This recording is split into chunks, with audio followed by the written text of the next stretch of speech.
You did it. By watching this video, you are adding one more number to the view count, making it just a little bit more popular. And as we all know, all popular things are bad. I'm not like other girls. The early 2010s maxim that has lasted down to this day. The idea being that if you're special and different in a good way, then you hate on whatever is mainstream at the moment. You don't do what's popular. You're way more interesting than that. But you have to understand how paradoxical and stupid this is, because you say you want your indie artists to blow up, and yet when they do, you're mad about it. You love putting people onto this new show that not many people have heard about, but then for some reason, when many people have heard about it now, you have a problem with that? In general, the fact of the matter is, people seem to dislike things the more popular they become. But it's not necessarily that the thing got worse. Sometimes it does, but not every time. So what is it that makes people dislike what's popular? Well, not to brag, but I did about 5 minutes of research on Google's AI recap feature, so this is going to be completely riddled with inaccurate plagiarism. Let's get started.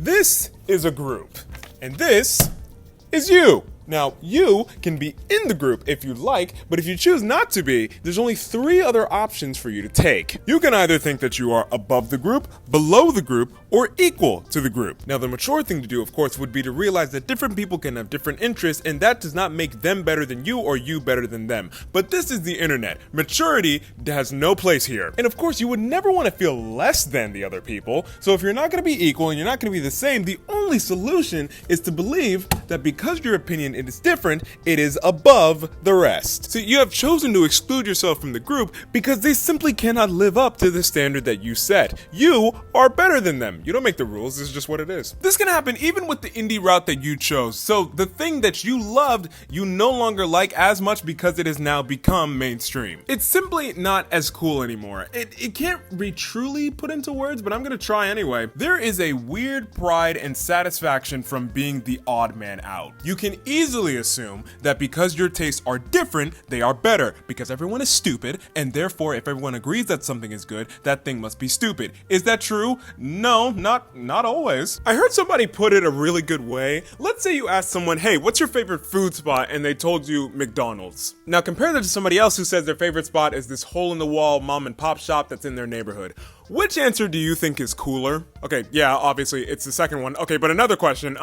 Have you had a Quarter Pounder? Look, I'm by no means saying it's the best sandwich ever made, but if someone were to say it's their go-to old reliable spot and they love it and they've had it since they were a kid, I don't think that's a crazy answer, is it? And humor me for a second. What if the Quarter Pounder was better than the mom and pop sandwich? I don't know, some people's parents can't cook. Take the whole corporation versus local business thing out of it. Just judging the coolness of what spot is your favorite.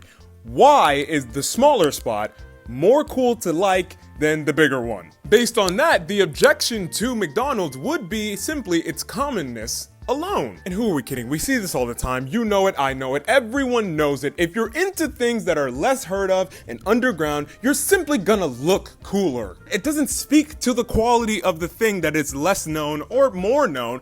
Knownness has nothing to do with what the thing actually is. But because it makes us different and it's not as common, people just assume, wow, it must be better. That's not what that means. Yeah, and this perception bleeds into everything. So, for example, you don't want to be known as the dude who likes the McDonald's of movies or music. You want things that make you sound sophisticated and mysterious. If you listen to Imagine Dragons and you watch Avengers, that's boring. But if you listen to this dude who only has 35 listeners on Spotify and he's got like a really weird neo-soul sound, now that sentence sounds cool, right? I just made that up, but even I want to hear it. Something interesting that I have noticed is that if you are actively trying not to be influenced by what is popular, then you are directly being influenced by what is popular, just in the opposite direction. For example, let's try something together. Think about ants.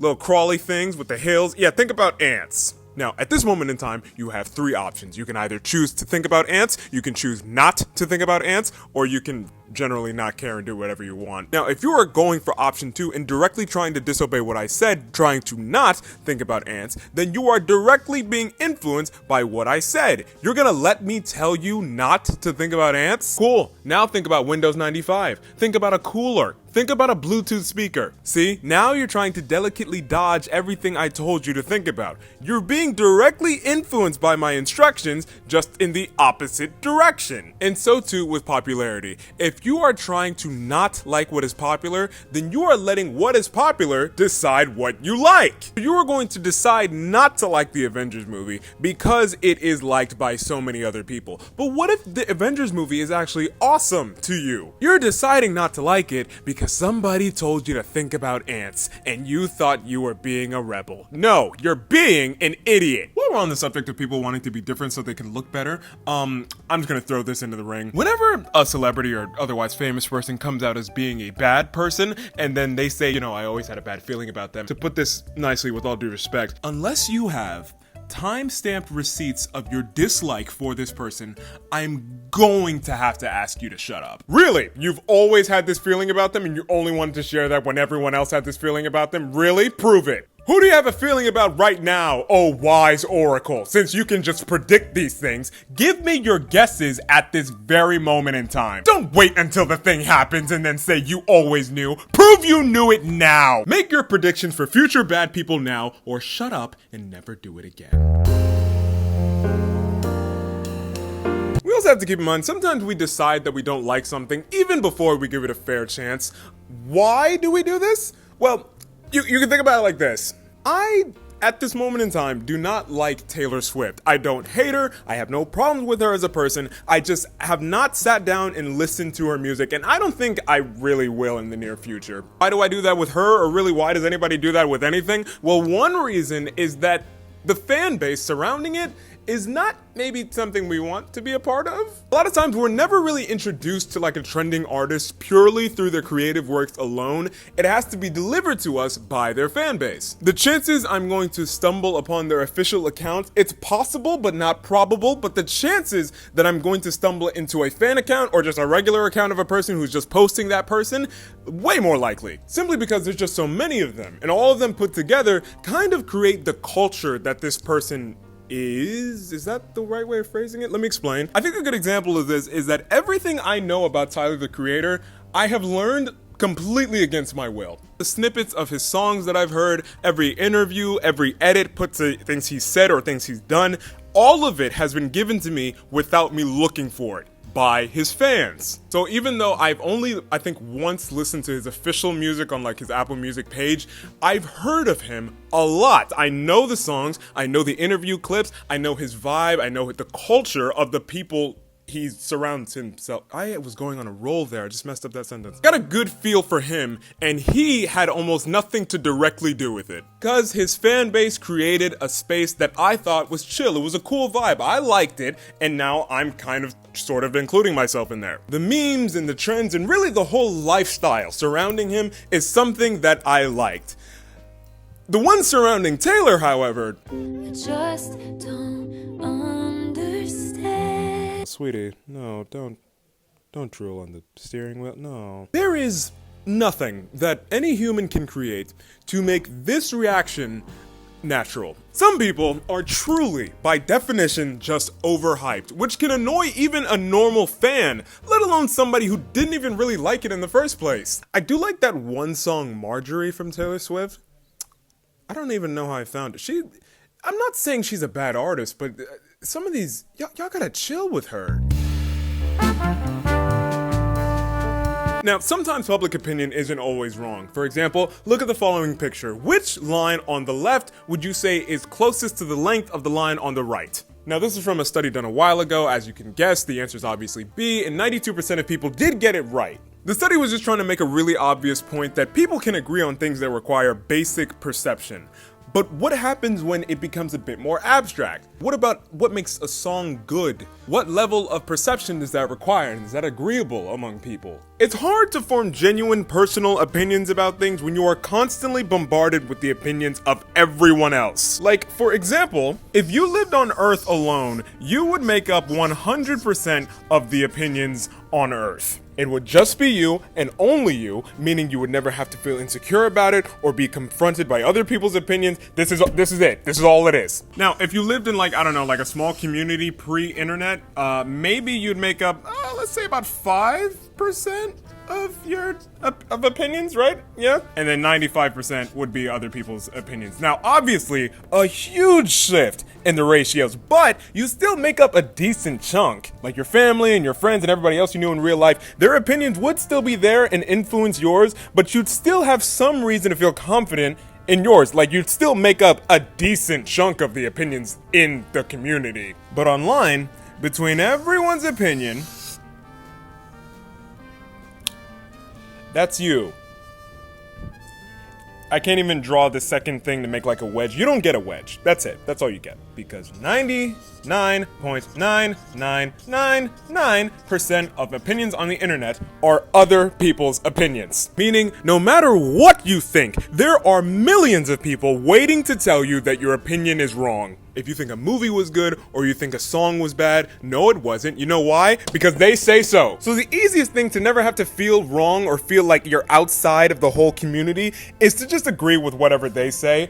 But this isn't like the funnest thing to do. See, from going from 100% to going from 5% to going to a negligible percentage, your opinion becomes less and less important and influential the more people get involved. Therefore, it's really difficult to have a strong sense of self and strong sense of opinion on the internet. There's just too many of them. Now, of course, if you just are confident in yourself and you don't really care what other people think, then I guess this math doesn't apply to you, but shut up, I feel like you're bragging or something. When we are presented with an overwhelming opinion of a majority that is different from our own, we can easily become self-conscious. Case in point, do you remember 60 seconds ago when I told you that blind B was the right line? It's obviously wrong. Did you fall for that? That study was real, but the numbers were completely made up and it was trying to prove a different point. It's C. It's obviously C. You were right. It's C. Anyone with eyeballs can see that it's C. The study was actually trying to prove the point that if you can get a person to hear a bunch of people say a wrong opinion, when they're asked their opinion, they'll probably mimic it just to not stand out.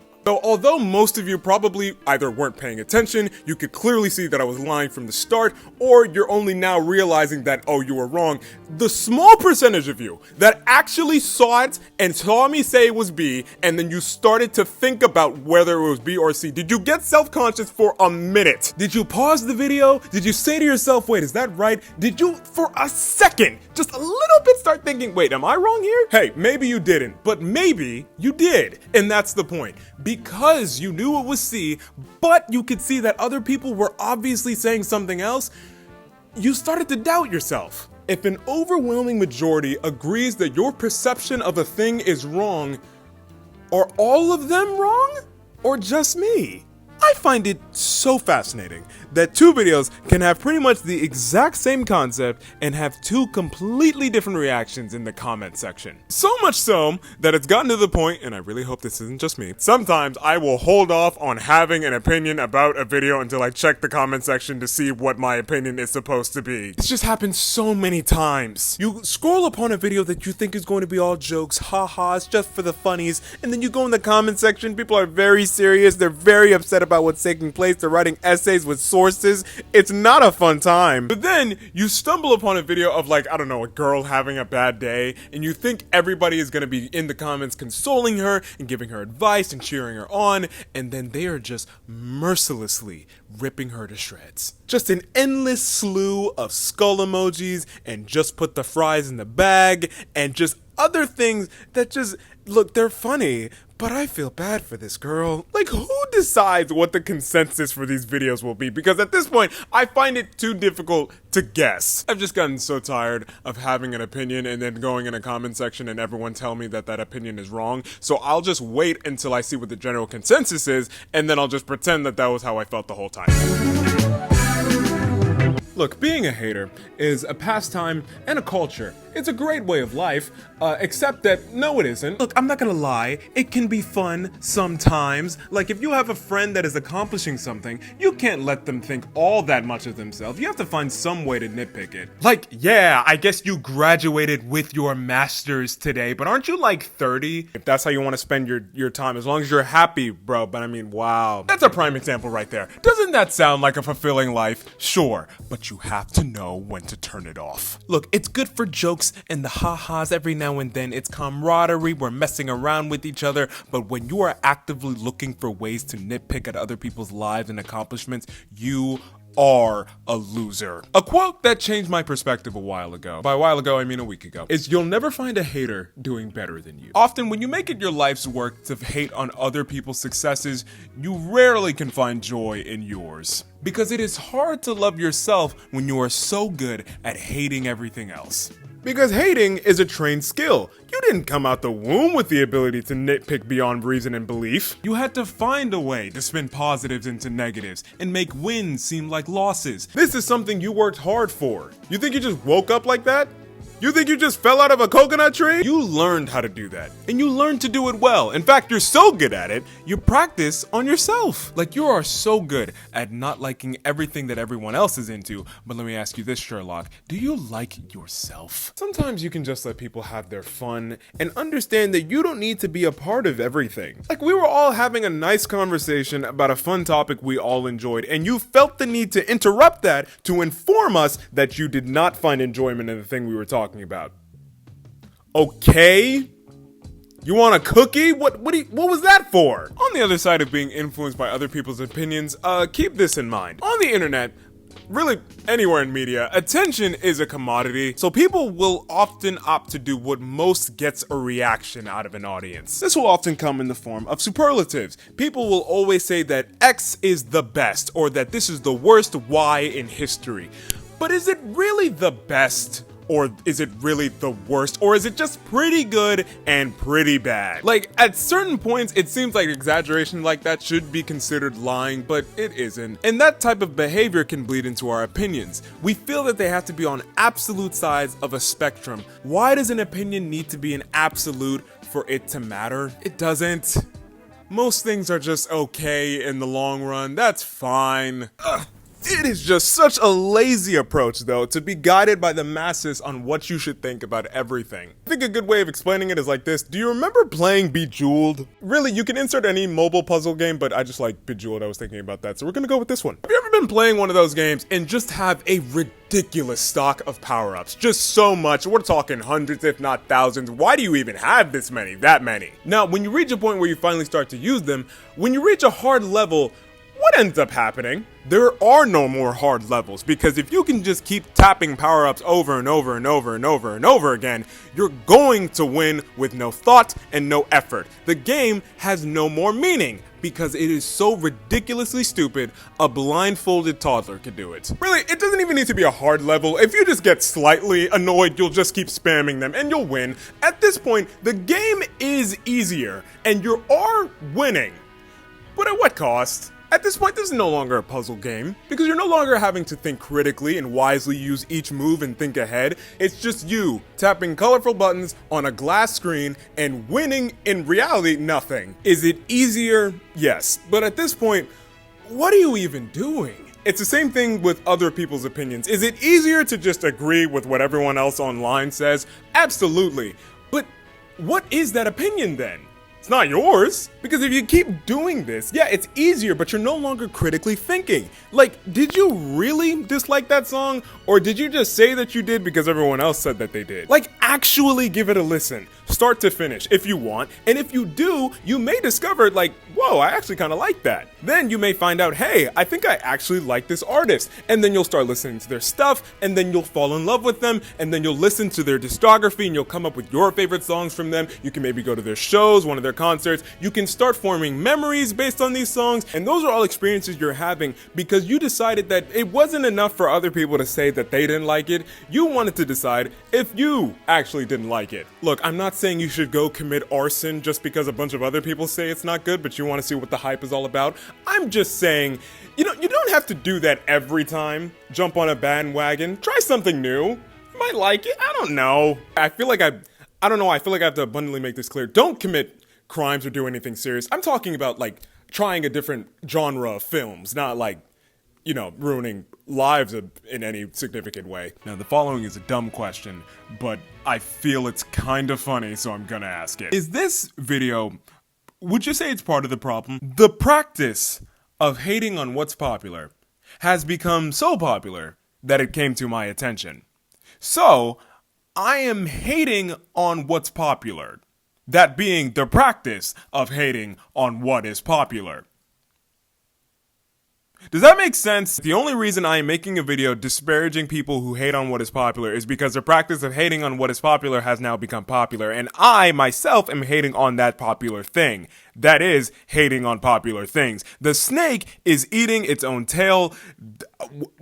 Should I have made this? Take the time to know who you are and what you actually feel about things. This is a slow and annoying process that forces you to confront things about yourself you may not know or like. But it is far better than just blindly agreeing with what other people say you should think. Because as we already discussed earlier, people are stupid. Don't be like them.